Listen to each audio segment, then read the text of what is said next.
नमस्कार विद्यार्थी मित्रांनो, तुमचे सहर्ष स्वागत आहे इकॉनॉमिक्स बाय धनंजय मते या यूट्यूब चॅनलवर। सर्वात आधी आपण कंबाईनसाठी आपल्याला ग्रुप बी साठी जे टार्गेट आहे इकॉनॉमिक्स बाबतचं त्याचे सिलेबस पाहणार आहे।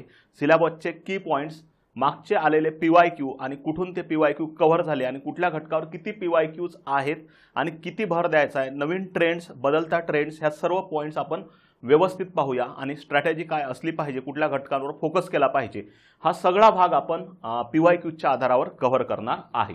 तर सर्वात आधी बघा, आपल्याला हा आयोगाचा सिलेबस दिलेला आहे। या सिलेबसमध्ये 100 प्रश्नांपैकी आपल्याला इकॉनॉमिक्समध्ये, कोर इकॉनॉमिक्समध्ये 15 प्रश्न येतात। करंट इकॉनॉमिक्सवर तुम्हाला 2 किंवा 3 प्रश्न असतात। तर कोर इकॉनॉमिक्स हा जो भाग आहे तो आपण आधी व्यवस्थित समजून घेऊया, ज्यामध्ये राष्ट्रीय उत्पन्न, शेती, उद्योग, व्यापार, बँकिंग, लोकसंख्या, गरिबी, बेरोजगारी, मुद्रा व राजकोषीय नीती आणि इत्यादी, शासकीय अर्थव्यवस्था, अर्थसंकल्प, लेखा परीक्षण हे भाग आपल्याला आहेत। यामधला आपल्याला कुठल्या घटकावर कसा फोकस करायचा आहे ते पॉइंट आपल्याला पाहायचे आहेत। नॅशनल इन्कम या घटकावर मागच्या कंबाईन ग्रुप बी च्या प्रीला आपल्याला 3 प्रश्न विचारलेले आहेत। त्याच्या आधीच्या एक्झाम्सला ग्रुप बी ला आपल्याला प्रश्नांची संख्या, एखाद्या एक्झामला 1 प्रश्न कधी कधी आहे, कधी कधी नाही, परंतु मागच्या एक्झामला हे 3 प्रश्न तुमच्या समोर मी ठेवत आहे। हे पण आपण पाहूया कसे विचारले आहेत आणि कुठल्या एरियाजमध्ये विचारलेले आहेत। तर सर्वात आधी बघा, राष्ट्रीय उत्पन्न या घटकामध्ये जे आपण तयारी करणार आहेत त्या तयारी करताना राष्ट्रीय उत्पन्न याच्या मापन पद्धती ह्या व्यवस्थित कराव्या। हा थोडा जुना पॅटर्न आहे, ट्रॅडिशनल पॅटर्न। यावर प्रश्न मागच्या काही जुन्या एक्झाम्समध्ये आलेले आपल्याला आढळतात। ही जी पीडीएफ आहे स्वराज्य अकॅडमी या टेलिग्राम चॅनलवर मी शेअर केलेली आहे, तिथं तुम्ही ही व्यवस्थितपणे डाउनलोड करून तुमच्याकडे सुद्धा असू द्या, स्वराज्य अकॅडमी टेलिग्राम चॅनलवर। राष्ट्रीय उत्पन्न मापन पद्धती ज्या किती आहेत, टोटल 3 आहेत, उत्पादन, उत्पन्न आणि खर्च। ह्या 3 पद्धती आपल्याला इम्पॉर्टन्स आहेत, ज्यामध्ये उत्पादन, उत्पन्न आणि खर्च। तर ह्या 3 पद्धती व्यवस्थित कराव्या। ट्रॅडिशनल अँगलचे प्रश्न जरी केले पीवायक्यू तरी सुद्धा हा एरिया अतिशय महत्त्वाचा आहे, हा कव्हर होऊन जातो। मूलभूत संकल्पनांवर मागच्या एक्झाम पासून प्रश्नांची संख्या वाढलेली आढळते, ज्यामध्ये जीडीपी आहे, gross domestic production, net domestic production, gross national production आणि नेट नॅशनल प्रोडक्शन। ह्या 4 संकल्पना ह्या आयोगाच्या आता खूप आवडत्या बनलेल्या आहेत। थोडा मेन्स अप्रोच सांगून देतो। राज्यसेवा मेन्सला जसे प्रश्न आपल्याला विचारले जातात यामध्ये ॲडिशन्समध्ये एक जीव्हीए, ग्रॉस व्हॅल्यू ॲडिशन आणि नेट व्हॅल्यू ॲडिशन हा पण एक अप्रोच लक्षात ठेवा, ऑब्जेक्टिव्ह टाईपसाठी आपल्याला इम्पॉर्टन्स आहे। यासोबत ग्रीन जीडीपी ही संकल्पना व्यवस्थित लक्षात ठेवा। रियल जीडीपी आणि एक नॉमिनल जीडीपी ही सुद्धा संकल्पना इम्पॉर्टंट आहेत करंट अँगलला, आणि एक जीडीपी डिफ्लेटर हा एक एरिया व्यवस्थित करावा लागेल। तर हे थोडे एक्स्ट्रा एरियाज आपल्याकडे असावे, कारण की 3 प्रश्न जर त्यांनी विचारले याचा अर्थ त्यांचं लक्ष आहे या टॉपिककडे आणि आपल्याला सिलेबसमध्ये पहिलाच घटक राष्ट्रीय उत्पन्न दिलेलं आहे। जर आपण इथं सिलेबसमध्ये जर बघितलं तर आपला पहिलाच घटक हा कुठला आहे, राष्ट्रीय उत्पन्न आहे, त्यामुळे इथं आपल्याला फोकस करावं लागेल। राष्ट्रीय उत्पन्न यामध्ये आकडेवारीच्या बाबत आपल्याला प्रश्न काय आहेत, जसं की आताच्या ग्रुप सीच्या प्रिलिम्सला आपल्याला विचारलेला आहे। राष्ट्रीय उत्पन्न ज्या मापन पद्धती आहेत त्या बाबतीत प्रश्न आपल्याला विचारले जातात। राष्ट्रीय उत्पन्न समिती स्थापना कधी झाली, मापन कोणी कोणी केले, ज्यामध्ये स्वातंत्र्यपूर्व आणि स्वातंत्र्यानंतर। आपण स्वातंत्र्यपूर्ववर आपल्याला सहसा प्रश्न नाही, स्वातंत्र्यानंतर राष्ट्रीय उत्पन्न समिती जी आहे, राष्ट्रीय उत्पन्न समिती, त्यांच्या शिफारशी, त्यांचे अहवाल आणि सोबतच त्यांची स्थापना कधी झाली, अंतिम अहवाल कधी दिला, त्यामध्ये अध्यक्ष कोण आहे आणि त्यामध्ये सदस्य कोण आहे। या व्यतिरिक्त सीएसओ असेल, एनएसएसओ असेल आणि यांच्या एकत्रीकरणामधून एनएसओ ही एक संघटना स्थापन झालेली आहे। ही आकडेवारी करंटची भारतीय इकॉनॉमी जी आहे जीडीपीच्या आधारावर आपण विचार केला तर जगात कितव्या क्रमांकावर गेलेली आहे, 4थ्या। मागच्या वेळेस जेव्हा प्रश्न विचारला तेव्हा आपला क्रम होता 5व्या क्रमांकावर आपण होतो, ते आत्ता सध्या करंटमध्ये आपण कितव्या क्रमांकावर गेलेलो आहे, 4थ्या। तो करंटचाही एक अप्रोच आपल्या लक्षात असावा, हा एक पार्ट। सोबतच राष्ट्रीय उत्पन्नामध्ये करंट इकॉनॉमिक सर्व्हे करंटचा आणि बजेट करंटचा जो आत्ताचा आहे लेटेस्ट, ती व्यवस्थित आकडेवारी करा। हा पॉईंट अतिशय महत्त्वाचा आहे। मागच्या ग्रुप सीला म्हणजे ग्रुप बी हे फेब्रुवारीमध्ये झाली, त्यानंतर आत्ता ग्रुप सी झाली। ग्रुप सीच्या प्रिलिम्सला आपल्याला जवळपास 6 प्रश्न जे आहेत हे इकॉनॉमिक सर्व्हे आणि करंट आणि बजेट ओरिएंटेड आहेत, जवळपास 6 प्रश्न। त्यामुळे तुमचा focus point current, economic survey आणि बजेट याकडे असावा, हे तुम्हाला माझं 100% सांगणं आहे। त्यामुळे हा फोकस पॉईंट चांगला लक्षात ठेवा।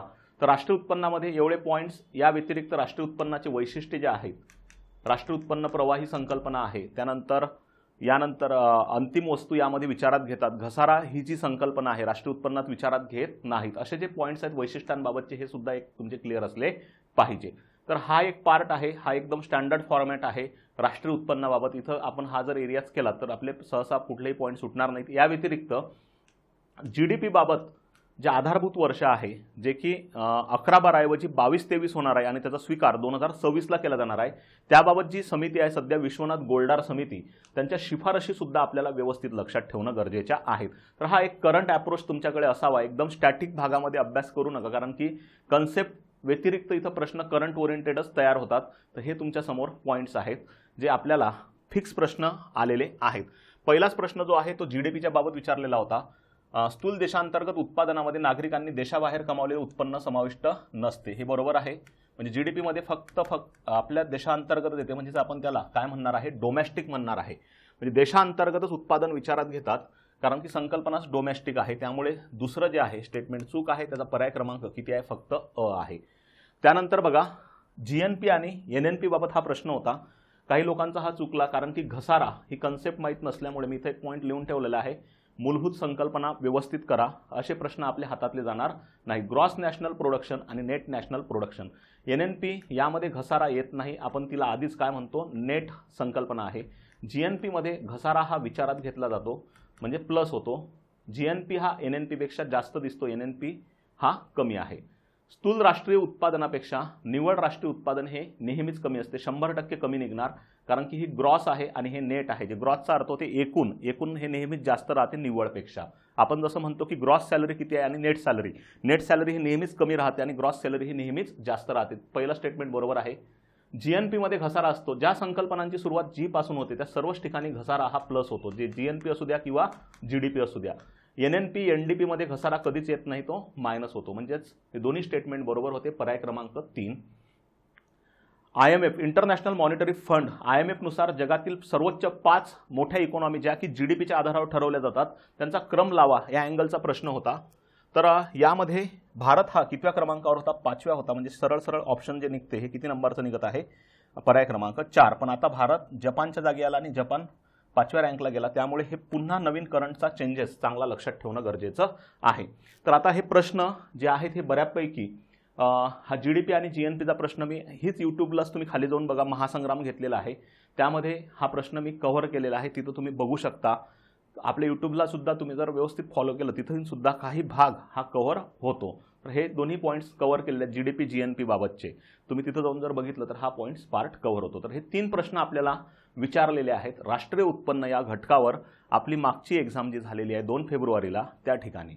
ओके, तर सोबतच जे की हा पण पार्ट आपण कव्हर केला तर जी बूस्टर टेस्ट सिरीज होती, जे सर्वात विद्यार्थी मित्रांना सर्वाधिक आवडती आहे, बूस्टर टेस्ट सिरीज 1.0 जे आपण सुरू केलेली होती, आता 3.0 आपण सुरू केलेली आहे। बूस्टर टेस्ट सिरीज 100% तुम्ही जॉईन करा, त्याचा तुम्हाला निश्चित फायदा होईल। बूस्टर टेस्ट सिरीज ही आता सुरू होणार आहे 7 ऑगस्टपासून। 7 ऑगस्टपासून सुरू होणारी जी बूस्टर टेस्ट सिरीज आहे तिची फीस फक्त 99 रुपये आहे। 15 टेस्ट आहेत, व्हॅलिडिटी 3 महिने आहेत, पण पहिले 3 दिवस ही 99 रुपये फीज असणार आहे, नंतर या फीजमध्ये वाढ केली जाणार आहे। कारण की जे विद्यार्थी मित्र आहेत दुर्गम भागातील असतील किंवा ज्यांच्यापर्यंत बऱ्यापैकी आर्थिक अडचणी असतील त्यांच्यासाठी हे सुरुवातीला पहिले 3 दिवसामध्ये 99 रुपयामध्ये आहे। दुसरा पार्ट लक्षात घ्या, शेती घटक आपल्याला इम्पॉर्टन्स आहे। शेती घटकावर आयोगाचे 3 प्रश्न मागच्या कंबाईन ग्रुप बी ला आपल्याला विचारलेले आहेत, ज्यामध्ये पहा शेती घटक यामध्ये योजना हा एक पार्ट आणि धोरण हा एक पार्ट खूप चांगला करणं गरजेचं आहे। योजना धोरणांसोबतच संस्था जसे की नाफेड आहे, मागच्या एक्झामला आपल्याला नाफेडवर प्रश्न होता, नाफेड, आयसर आहे, Maharashtra council of agriculture education research जी एमसर पुण्यामध्येच तिचं मुख्यालय आहे। हे योजना धोरणे आणि संस्था सोबतच आकडेवारीमध्ये जसं की इकॉनॉमिक सर्व्हे महाराष्ट्राचा व्यवस्थित करा, ज्यामध्ये आत्ताच्या एका एक्झामला ग्रुप सीच्या सेंद्रिय शेतीचा क्रम विचारलेला होता। सेंद्रिय शेतीचा क्रम हा बॅचमध्ये आपण कव्हर केला होता इकॉनॉमिक सर्व्हे या अँगलनी। सोबतच हा टेलिग्रामवर सुद्धा स्वराज्य अकॅडमीवर मी हा प्रश्न आधी शेअर केला होता, कारण की 2023-24 आणि 24-25 असे 2 इकॉनॉमिक सर्व्हे आहेत महाराष्ट्राचे। 23-24 नुसार जो क्रम होता मध्य प्रदेश आणि महाराष्ट्र हे दुसऱ्या क्रमांकावर होतं 23-24च्या इकॉनॉमिक सर्व्हेनुसार सेंद्रिय शेती उत्पादनात। आणि 24-25च्या इकॉनॉमिक सर्व्हेनुसार महाराष्ट्र हे प्रथम स्थानी आहे. त्यामुळे इथं प्रश्न येईल असं वाटत होतं. इथं प्रश्न आयोगाने विचारला. सेम प्रश्न राज्यसेवा मेन्सला सुद्धा विचारलेला आहे. त्यामुळे 22-23, 23-24 आणि 24-25चा हा एक एरिया सेंद्रिय शेतीबाबत इकॉनॉमिक सर्व्हेमधून कव्हर केलेला आहे. मी तुम्हाला सुरुवातीलाच लेक्चरला सांगितलं जवळपास 6 प्रश्न जे आहेत इकॉनॉमिक सर्व्हे बजेट या अँगलने आपल्याला करंट ओरिएंटेड प्रश्न आयोगाने विचारलेले आहेत. ते तुमचा जर करंट एरिया अप्रोच नसेल तर तिथं प्रश्न हातातले जाऊ शकतात. सब्जेक्ट पूर्णपणे अपडेट होत राहतो त्यामुळे तिथं फोकस करावा लागेल. हरित क्रांती, श्वेत क्रांती या व्यतिरिक्त क्रांती ज्या आहेत वेगवेगळ्या त्यांच्याबाबत जोड्या लावांच्या बाबतीत हा प्रश्न एक आयोगाने विचारलेला होता. 29 नंबरच्या सेटमध्ये आपल्याला बी सेट आहे त्यामध्ये 29 नंबरचा हा प्रश्न विचारलेला होता. सेम प्रश्न जसाच तसा आपण यूट्यूबवर तुम्ही जिथं पाहता त्या खाली घेतलेला आहे महासंग्राम सिरीजमध्ये. हा प्रश्न मुळात राज्यसेवा मेन्सला आलेला होता आधी, तोच रिपीट केला आणि तो प्रश्न हरित क्रांती, सोनेरी क्रांती, निळी क्रांती आणि पिवळी क्रांती याबाबत विचारला. याला ब्ल्यू रिव्होल्यूशन जे आहे हे मत्स्य उत्पादनाबाबत आहे. त्यानंतर हरित क्रांती अन्नधान्य उत्पादनात वाढ, सोनेरी क्रांती असेल जे की फळांच्या उत्पादनात वाढ आणि पिवळी क्रांती हे तेलबिया उत्पादनात वाढ. तर आपल्याला इथं बऱ्यापैकी ज्या क्रांती आहेत वेगवेगळ्या त्या बाबतीत जोड्या लावा आणि हरित क्रांती थोडं डिटेल की कितव्या पंचवार्षिक योजनेमध्ये आणलेली आहे. जसं की 3ऱ्या पंचवार्षिक योजनेमध्ये आपण हरित क्रांतीला बऱ्यापैकी सुरुवात केली. हरित क्रांतीमुळे आपण 6व्या पंचवार्षिक योजनेत अन्नधान्याच्या उत्पादनात स्वयंपूर्ण झालो. श्वेत क्रांतीबाबत सुद्धा आयोगाने प्रश्न विचारलेला आहे. श्वेत क्रांतीचे जनक असतील, श्वेत क्रांती जशी भारतात कोणत्या पंचवार्षिक योजनेत सुरू झाली जी की 4थ्या पंचवार्षिक योजनेत सुरू झाली आणि 1971 पासून आपण श्वेत क्रांतीला गती दिलेली आहे. शेती संदर्भात दिली जाणारी अनुदाने, शेती कर्ज असेल जसं की यावेळेस तुम्हाला किसान क्रेडिट कार्ड ही सुविधा अतिशय महत्त्वाची आहे कारण की केंद्रीय अर्थसंकल्प यामध्ये किसान क्रेडिट कार्ड सुविधा जी आहे हे 3 लाख रुपयावरून किती लाख केली, 5 लाख केली. या अंतर्गत कुठल्या मुदतीचं कर्ज दिलं जाते, अल्पमुदत दिलं जाते की दीर्घ मुदतीचं, तर ते अल्पमुदतीचं कर्ज दिलं जाते. आर्थिक पाहणी अहवाल इथं एक पॉईंट लिहिलेला आहे, विशेषतः महाराष्ट्राची आकडेवारी, कारण की इकॉनॉमिक सर्व्हे ॲग्रीबाबत जे प्रश्न आढळतात ते महाराष्ट्राची आकडेवारी आणि बजेट जो आहे केंद्राचा त्यामधील शेती घटकावर आपल्याला प्रश्न अपेक्षित आहे. आता 2025-26च्या बजेटमध्ये काही महत्त्वाचे मिशन असतील, 24-25च्या बजेटमध्ये काही महत्त्वाचे मिशन असतील. जसं की यावर्षीच्या बजेटमध्ये केंद्राच्या 25-26च्या एक मिशन सुरू केलं डाळ प्रोडक्शन वाढवण्यासाठी. आपल्या पल्सेसचं प्रोडक्शन जे आहे हे काय झालेलं आहे, कमी झालेलं आहे. त्यासाठी एक मिशन सुरू केलेलं आहे. तर ते मिशन आपल्याला फोकस करावं लागेल जे की पुढील मूग, तूर आणि मसूर डाळ यांचं प्रोडक्शन पुढील 6 वर्षामध्ये वाढवण्यासाठी आहे. कापूस उत्पादन वाढवण्यासाठी मिशन सुरू केलेलं आहे. प्रधानमंत्री यांच्या नावाने एक योजना सुरू केलेली आहे अन्नधान्य उत्पादन वाढवण्यासाठी 100 जिल्ह्यांमध्ये. किसान क्रेडिट कार्डबाबत मर्यादा वाढवलेली आहे 3 लाखावरून 5 लाख. तर हे करंटचे काही पॉईंट्स जे आहेत हे 100% आपल्या एक्झाम्सला इम्पॉर्टंट ठरत आहेत. मागच्या काही जर आपण पेपरचे बेस पाहिले तर जसं की हे बघा 23-24च्या अर्थसंकल्पात प्रश्न तुम्हाला सांगत आहे. अर्थसंकल्पात खालीलपैकी विधाने कोणते बरोबर आहेत. जसं की भरड धान्य याबाबत श्री अन्न प्रक्रिया केंद्र आपण सुरुवात केली होती, बरोबर आहे. आंतरराष्ट्रीय भरड धान्य वर्ष हे कधी जाहीर केलेलं आहे, 2023 मध्ये.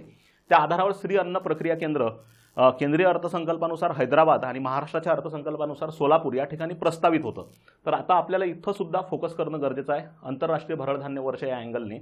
किसान क्रेडिट कार्ड बघा 23-24च्या बजेटमधला आपला डेटा विचारला, 23,000 कोटी रुपयांची तरतूद होती. हे स्टेटमेंट दोन्ही बरोबर आहेत. राष्ट्रीय पशुधन मिशन करिता 1,000 कोटी रुपयांची तरतूद आहे, हे चुकीचं आहे. पर्याय क्रमांक क, म्हणजे आता स्टेटमेंट होतं आणि ब. तर आता हे जे पॉईंट्स आहेत हे आपल्याला परफेक्ट माहीत पाहिजे. जसं की बजेट ओरिएंटेड प्रश्न विचारला, पण बजेटला हा काही सार्वजनिक वित्ताच्या अँगलला विचारला नाही, हा ॲग्री अँगलला आपल्याला हा प्रश्न विचारलेला आहे, ॲग्रीबाबतच्या तरतुदींबाबत विचारलेला आहे. मग यावर्षी पण मी तुम्हाला इथं बोललो की जसं किसान क्रेडिट कार्डची मर्यादा 3 लाख रुपयावरून किती रुपये केली कर्ज देण्याची, 5 लाख केली. सेंद्रिय शेतीबाबत असेल, त्यानंतर काही मिशन मी तुमच्यासोबत जे डिस्कस केले ते मिशन आपल्याला विचारले जाऊ शकतात.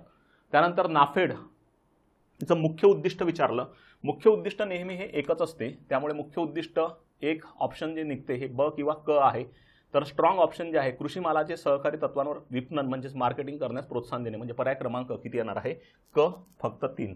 तर हे जे पॉईंट्स आहेत एकदम स्टँडर्ड फॉर्मॅट जे की आताच्या करंट बेसला पकडून आहेत, मागच्या काही पेपरच्या आधारावर तयार केलेले पॉईंट्स आहेत.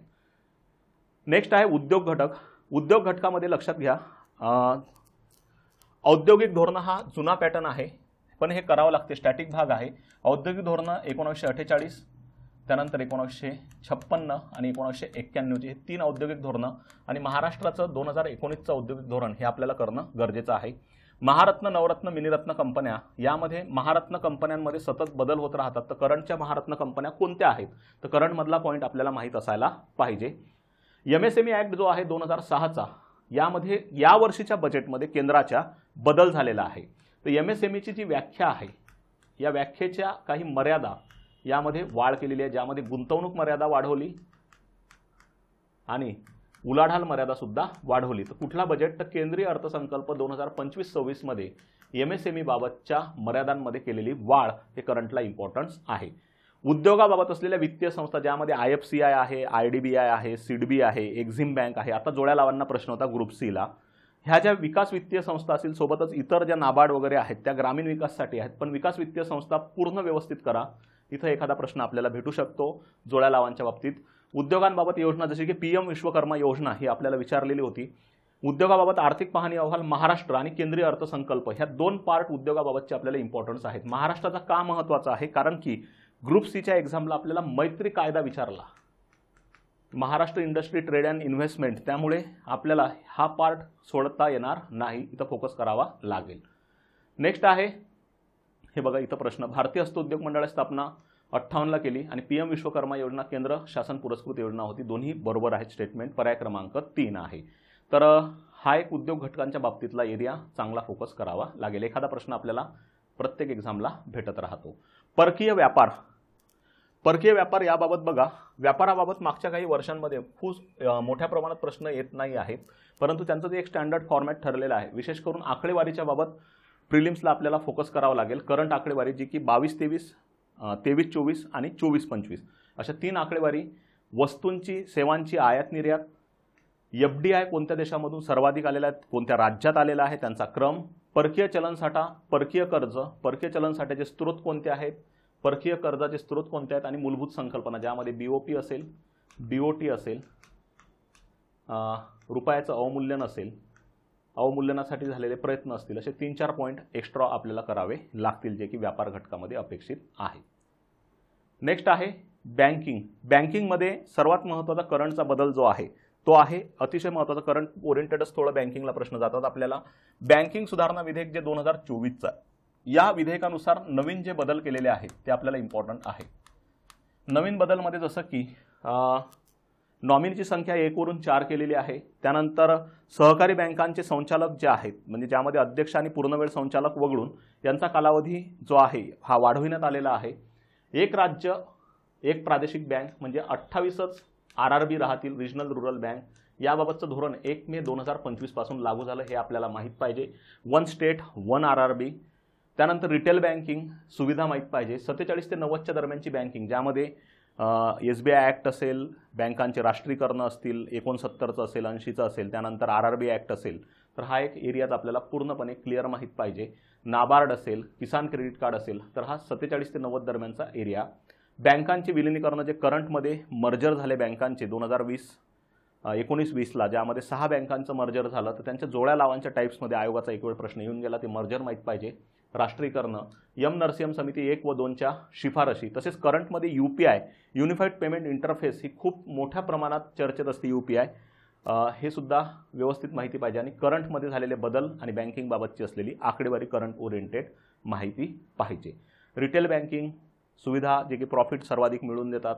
तर बेसिक आणि थोडं करंट बेस तुम्हाला करावं लागेल. यामध्ये नवीन 2 बदल जे आहेत, बँकिंग सुधारणा विधेयक 2024 आणि 1 स्टेट 1 RRB, हा एक एरिया इम्पॉर्टंट आहे. लोकसंख्या घटक, लोकसंख्येवर बघा कंपल्सरी प्रश्न आहे, जे की विशेष करून आपल्याला संक्रमण बाबत प्रश्न विचारले जातात, ज्याचं की उत्तर, भारतीय लोकसंख्येच्या अभ्यासात खालील सतत बदलणारे 3 प्रमुख घटक कोणते आहेत? तर जन्मदर, माता मृत्यूदर आणि जन्मदर, मृत्यूदर आणि स्थलांतर. पर्याय क्रमांक किती येणार आहे? 3. तर आता आपल्याला लोकसंख्या हे आहे, अभ्यास जो आहे हा संक्रमणाबाबतचा आहे. संक्रमण सिद्धांत जर प्रॉपर केले, ज्यामध्ये कोल अँड हुअर असेल, कोल अँड हुअर यांचा संक्रमण सिद्धांत असेल, त्यानंतर माल्थसचा संक्रमण सिद्धांत असेल, आणि एक जो आहे तो फ्रँक नॉटनस्टाईन यांचा संक्रमण सिद्धांत असेल. तर हे बऱ्यापैकी जर केले तर हा एरिया आपला कव्हर होऊन जातो. काही मूलभूत संकल्पना, माता मृत्यूदर म्हणजे काय, जनन दर म्हणजे काय, ज्या की फिक्स मोठ्या प्रमाणात विचारल्या जाऊ शकतात. बाल मृत्यूदर म्हणजे काय. आकडेवारीवर विशेष सहसा आपल्याला प्रश्न येत नाहीत जास्त लोकसंख्यावर. एक तर हा पार्ट आणि हा धोरणांचा पार्ट. धोरणांमध्ये दोन, एक 76चं धोरण आणि 2000चं. यामध्ये पण सांगून देतो की 2000च्या धोरणाचे उद्दिष्ट आपल्याला बऱ्यापैकी जास्त विचारले जातात, त्यामुळे हा फोकस पार्ट चांगला लक्षात ठेवा. तर नेक्स्ट पॉईंट बघा, गरिबी आणि बेरोजगारी. गरिबीबाबत समित्या, मेजर 2 समित्यांवर प्रश्न येतात कंबाईनला. राज्यसेवेला PD ओझापासून सर्वच समित्या कराव्या लागतात. इथं 2 समित्या म्हणजे एक सी रंगराजन यांची आहे आणि दुसरी जी आहे ती तेंडुलकर यांची समिती आहे. तर या 2 समित्यांच्या अहवाल आणि शिफारशी, या व्यतिरिक्त DT लकडावाला आणि YK अलग, ह्या 2 समित्या सुद्धा एक्स्ट्रामध्ये करून ठेवा. DT लकडावाला आणि YK अलग. त्यानंतर गरिबीचे प्रकार जे सापेक्ष आणि निरपेक्ष आहे. गरिबीबाबतच्या योजना, ज्यामध्ये विशेष करून अन्नाबाबतच्या योजना ज्या आहेत त्या फोकस करणं गरजेचे आहेत. बेरोजगारीचे प्रकार, ज्यामध्ये ग्रामीण आणि कुठला आहे शहरी. आणि बेरोजगारीबाबत करंट आकडेवारी, सहसा 2017 ते 2023-24ची तुलनात्मक आकडेवारी पाहिजे. 17च्या तुलनेत 23-24 मध्ये भारतात बेरोजगारीचं प्रमाण किती % कमी झालेलं आहे. तर हा एक एरिया आपल्याला कव्हर करायचा आहे, गरिबी आणि बेरोजगारी. जर आपण RBI आणि मौद्रिक धोरण यामध्ये जर फोकस केला तर आपल्याला सिलेबसमध्ये फक्त मौद्रिक धोरण दिलेलं आहे, पण यामध्ये आपल्याला RBI टोटल करायचं आहे, प्लस आपल्याला इथं पैसा हा घटक सुद्धा करायचा आहे. कारण की पैसा म्हणजेच मौद्रिककडेच जातो हा भाग. पैशामध्ये चलन पुरवठा मापन पद्धती ज्या आहेत, ज्यामध्ये M0, M1, M2, M3 आणि M4. तर आपल्याला यामधल्या 2 पद्धती चांगल्या फोकस करायच्या, जी की M3 आहे आणि M1 आहे. यावर आपल्याला प्रश्न आढळतात कंबाईनला विशेष करून. नवनियुक्त गव्हर्नर जे आहेत RBIचे संजय मल्होत्रा, त्यांच्याबाबत डिटेल माहिती तुमच्याकडे असली पाहिजे. या व्यतिरिक्त बिमल जालान समिती असेल, त्यांच्या अहवाल शिफारशी असतील. उर्जित पटेल समिती असेल, त्यांच्या अहवाल आणि शिफारशी असतील. बँक बोर्ड ब्युरोचं नवीन नाव जे आहे वित्तीय सेवा संस्था ब्युरो, हे सुद्धा आपल्याला माहीत पाहिजे. जास्तीत जास्त प्रश्न आपल्याला जे कव्हर झालेले आहेत ते क्वांटिटेटिव्ह जे साधनं आहेत किंवा आपण त्याला संख्यात्मक साधनं म्हणतो, ज्यामध्ये CRR, SLR, repo, reverse repo, MSF असेल, ओपन मार्केट ऑपरेशन असेल. तर हा एक भाग आपल्याला चांगला माहीत पाहिजे. आणि गुणात्मक साधने सोबतच करंट आकडेवारी. तर करंट आकडेवारीमध्ये गव्हर्नर, डेप्युटी गव्हर्नर यांच्या झालेल्या नियुक्ती आणि सोबतच चलनविषयक धोरण समिती ह्या ज्या आहेत, हा करंटचा भाग सुद्धा कव्हर पाहिजे. इथं थोडा फोकस पार्ट लक्षात ठेवा. तर इथं आपल्याला विचारलेलं आहे, खालीलपैकी RBIचे, मध्यवर्ती बँक म्हणजेच RBIचे कोणते संख्यात्मक साधन नाही. तर आपल्याला कुठलं विचारलं त्यांनी, गुणात्मक. हे कंपॅरेटिव्ह हे 2च साधनं आपल्याला विचारले जातात. तर कोणतं नाही आहे, तर हे बघा, उपभोग्य कर्जाचे नियंत्रण हे संख्यात्मक साधन आहे. ओपन मार्केट ऑपरेशन ते गुणात्मक साधन आहे. दुसरे गुणात्मक आहे, तिसरे गुणात्मक आहे. तर चौथं जे आहे हे कुठलं साधन आहे, संख्यात्मक साधन आहे. एकदम सोपा प्रश्न विचारलेला आहे. तर हा एक पार्ट आपल्याला कंटिन्यू आयोग विचारत असतो. नेक्स्ट आहे आपल्याला सिलेबसमध्ये दिलेल्या राजकोषीय नीती, अर्थसंकल्प, लेखा परीक्षण याबाबत जे आपल्याला घटक करायचे आहेत. सिलेबसमध्ये हा टायटल दिलेला आहे, पण आपल्याला या टायटल अंतर्गत कोणते घटक करायचे आहेत ते अतिशय महत्त्वाचं आहे. राजकोषीय नीती म्हणजे आपल्याला टोटल सार्वजनिक वित्त करायचं आहे. राजकोष म्हणजे सरकारचा असलेला पैसा आणि सार्वजनिक वित्त म्हणजे सुद्धा सरकारचा असलेला पैसा. अर्थसंकल्प हे सगळा भाग यामध्येच कव्हर होतो. लेखा व लेखापरीक्षण, त्यामध्ये CAG आणि CGAचा भाग आहे, तो समोर आपण पाहणार आहे. या व्यतिरिक्त टॅक्स आणि वित्त आयोग हे 3 घटक इथं इम्पॉर्टन्स आहेत. हे आपल्याला जवळपास 4-5 प्रश्न आरामात देऊन जातात बऱ्याच वेळेस. ओके, त्यामुळे हा फोकस पार्ट लक्षात ठेवा, सार्वजनिक वित्त, कर प्रणाली आणि वित्त आयोग. तर यामध्ये जर बघितलं आपण सार्वजनिक वित्त, सार्वजनिक वित्तामध्ये आपल्याला सार्वजनिक वित्ताची व्याप्ती किंवा विभाग, ज्यामध्ये सार्वजनिक उत्पन्न, खर्च, कर्ज, व्यवस्थापन आणि राजकोषीय धोरण हा एक पार्ट आपल्याला इम्पॉर्टंट आहे. यावर प्रश्न आढळतात. महसुली आणि भांडवली अर्थसंकल्पाचे वर्गीकरण, त्यामध्ये महसुली उत्पन्न, महसुली खर्च, भांडवली उत्पन्न, भांडवली खर्च. त्यानंतर तूट संकल्पना, ज्यामध्ये राजकोषीय तूट असेल, महसुली तूट, प्राथमिक तूट आणि अंदाजपत्रकीय तूट. ह्या 4-5 तूट चांगल्या करून ठेवणं गरजेच्या आहेत. तुटीच्या प्रकारमध्ये तुटीचा अर्थ भरण्यामध्ये विशेष करून परिणाम तुटीच्या अर्थ भरण्याचे. FRBM ॲक्ट जो आहे हा आयोगाचा खूप वेळा आलेला प्रश्न आहे. FRBM वर CAG आहे, CAG असेल आणि CGA असेल, ऑडिट बाबत करणाऱ्या प्रमुख आणि अकाउंटिंग बाबतच्या प्रमुख संस्था. जेंडर बजेट यावर सुद्धा आयोग, जसं की आता कंबाईन ग्रुप बीच्या आताच्या मेन्सला जेंडर बजेटला किती फंड % अलोकेट केलेला आहे टोटल बजेटच्या, तो एक प्रश्न विचारलेला होता या वर्षीच्या करंट ओरिएंटेड बजेटच्या आधारावर. झिरो बेस बजेट आहे. करंट आकडेवारी, विशेष करून आर्थिक पाहणी अहवाल महाराष्ट्राचा असेल आणि केंद्राचा असेल, हे आपल्याला कंपल्सरी या टॉपिकला अनुसरून करावं लागते. जर या टॉपिकला अनुसरून आपण बजेट डिटेलमध्ये केला तर तिकडचं जे आपलं याचा पार्ट आहे, उद्योगचा आहे, शेतीचा आहे, या 2 टॉपिकला इम्पॉर्टंट आहे. तर हा पार्ट आपोआपच त्याला जुळून जातो. त्यामुळे इथंच बजेट जर व्यवस्थित केला तिकडे सुद्धा त्याचा फायदा होतो. म्हणजे दोन्ही ठिकाणी तो पॅरलली चालतो. तर यामध्ये टोटल आपल्याला या अँगलला 3 प्रश्न आलेले आहेत आणि तिकडे जर पकडले त्यामध्ये आपल्याला यामध्ये उद्योग आणि शेतीमध्ये तर जवळपास 5 प्रश्न बजेटवरच कव्हर होऊन जातात. तर पुन्हा इथं बघा, अर्थसंकल्पातील संदर्भात कोणते विधान बरोबर आहे. तर यामध्ये जमा खर्च असतो, त्यानंतर राजकोषीय तूट तिथं दिसते, प्राथमिक तूट दिसते, महसुली तूट दर्शवतो, म्हणजे वरीलपैकी सर्व हे ऑप्शन त्याचं होतं. विजय केळकर समिती ही कशाबाबत आहे, ज्यांनी पहिल्यांदा GST बाबत शिफारस केली होती, अप्रत्यक्ष सुधारणा विषयक समिती आहे. संविधानातील कुठल्या तरतुदीनुसार, जसं की आपण बजेट म्हणत नाही त्यास आपण वार्षिक वित्तीय विवरणपत्रक म्हणतो, जे की 112 नुसार केंद्रीय अर्थसंकल्प आणि 202 नुसार राज्याबाबतचा अर्थसंकल्प किंवा त्याला आपण वार्षिक वित्तीय विवरणपत्रक म्हणतो. तर सोपे प्रश्न इथं आयोगानं विचारले होते. खूप मुलांचा हा प्रश्न चुकला, कारण की विद्यार्थी मित्रांनी याचं उत्तर वित्तीय क्षेत्रातील सुधारणा दिलं होतं. मेजर सुधारणा जी आहे विजय केळकर यांची GST बाबत आणि प्रत्यक्ष कराबाबत होती, त्यामुळे त्याचं उत्तर आयोगाने हे कंटिन्यू ठेवलं, अप्रत्यक्ष कर विषयक सुधारणा. भारतीय कर प्रणालीमध्ये प्रत्यक्ष कर अप्रत्यक्ष कर यांचे उपप्रकार, अर्थसंकल्प 2025 मध्ये झालेले बदल टॅक्स बाबतचे, जसं की आयकर 3 लाख रुपयावरून आयकर मुक्त मर्यादा 4 लाख रुपये केली, 12 लाख रुपयापर्यंत कोणताही टॅक्स नसेल. मागच्या बजेटमध्ये काही टॅक्सचे जे बदल आहेत, ज्यामध्ये की एंजल टॅक्स हा पूर्णपणे आपण रद्द केला, 2012 पासून आकारला जात होता, एंजल टॅक्स रद्द केला. त्या व्यतिरिक्त काही बदल जे आहेत त्या ओरिएंटेड बजेटच्या ओरिएंटेड 24-25 आणि 25-26 दोन्ही बजेटचे एरियाज कव्हर करा, ज्यामध्ये की कंपनी कराचे दर 40% 35% केलेले आहेत. सोबत GST बाबत थोडं डिटेल विस्तृत माहिती असावी, हा पॉईंट मी आधीच लिहून ठेवला, कारण की GST मध्ये जसं की इकॉनॉमिक सर्वे महाराष्ट्राच्या नुसार महाराष्ट्राला किती टक्के सर्वाधिक महसूल हा कशापासून मिळतो, GST पासून, किंवा त्याचा क्रम लावा, महाराष्ट्र सरकारला मिळणारा GST पासून किती मिळतो. GST मध्ये CGST, HGST, IGST यांची तुलना केली तर कशापासून मिळतो, IGST. GST बाबत घटनात्मक तरतुदींबाबत असलेले आर्टिकल्स हे सुद्धा व्यवस्थित करून ठेवणं गरजेचे आहेत. सोबतच या व्यतिरिक्त समित्या ज्या आहेत टॅक्स बाबतच्या, एक राजा चलैया समिती आणि विजय केळकर समिती, ह्या थोड्या डिटेल अँगलनं कराव्या लागतील. वित्त आयोगमध्ये एक केंद्रीय वित्त आयोग आहे आणि दुसरा राज्य वित्त आयोग आहे, त्याचे अध्यक्ष आणि सदस्य. आता राज्य वित्त आयोगाचे जे अध्यक्ष होते 6व्या राज्य वित्त आयोगाचे खुल्लर साहेब, त्यांचं निधन झालं, त्यांच्या जागी पुन्हा दुसरे अध्यक्ष आले, तो एक पार्ट करंटमध्ये माहिती पाहिजे. सदस्यांमध्ये केंद्रीय वित्त आयोगामध्ये अजय नारायण झा हे गेले आणि त्यांच्या जागी अर्धवेळ सदस्य म्हणून T रविशंकर यांची आता करंटमध्ये नियुक्ती झाली, तो एक पार्ट आपला कव्हर पाहिजे. सोबतच फॅक्ट्स बेस करंट वित्त आयोग जो आहे त्याची आकडेवारी आपल्याला टोटली माहीत पाहिजे. वित्त आयोगाचे अध्यक्ष ते जोड्या लावांबाबतचे प्रश्न येतात आपल्याला, पहिले 4 अध्यक्ष, शेवटचे 4 अध्यक्ष त्या अँगलनी माहीत पाहिजे. आणि 16वा वित्त आयोगाचे सदस्य प्लस अध्यक्ष टोटल मायक्रो पॉईंट सहित माहीत पाहिजे.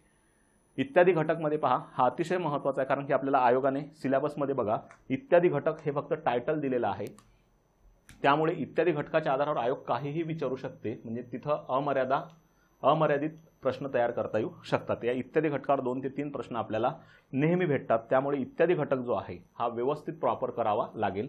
हा ॲनालिसिस बेस आधारावर मी तुम्हाला सांगतो की इत्यादी घटकांमध्ये कुठं फोकस आपल्याला करायचे आहेत. तर यामध्ये पैसा घटक मी कव्हर करून दिला, जिथं की आपण RBI सोबत कनेक्ट केला. त्या व्यतिरिक्त चलनवाढ हा घटक इम्पॉर्टंट आहे. चलनवाढीचे प्रकार असतील, त्यानंतर चलनवाढीचे कारणं असतील, चलनवाढीचे निर्देशांक, जे की आता मागच्या एक्झाम्सला 2 फेब्रुवारीला आपल्याला हा एक प्रश्न विचारला चलनवाढीच्या बाबत, जो बघा 2 प्रश्न आहेत इतर घटकांना.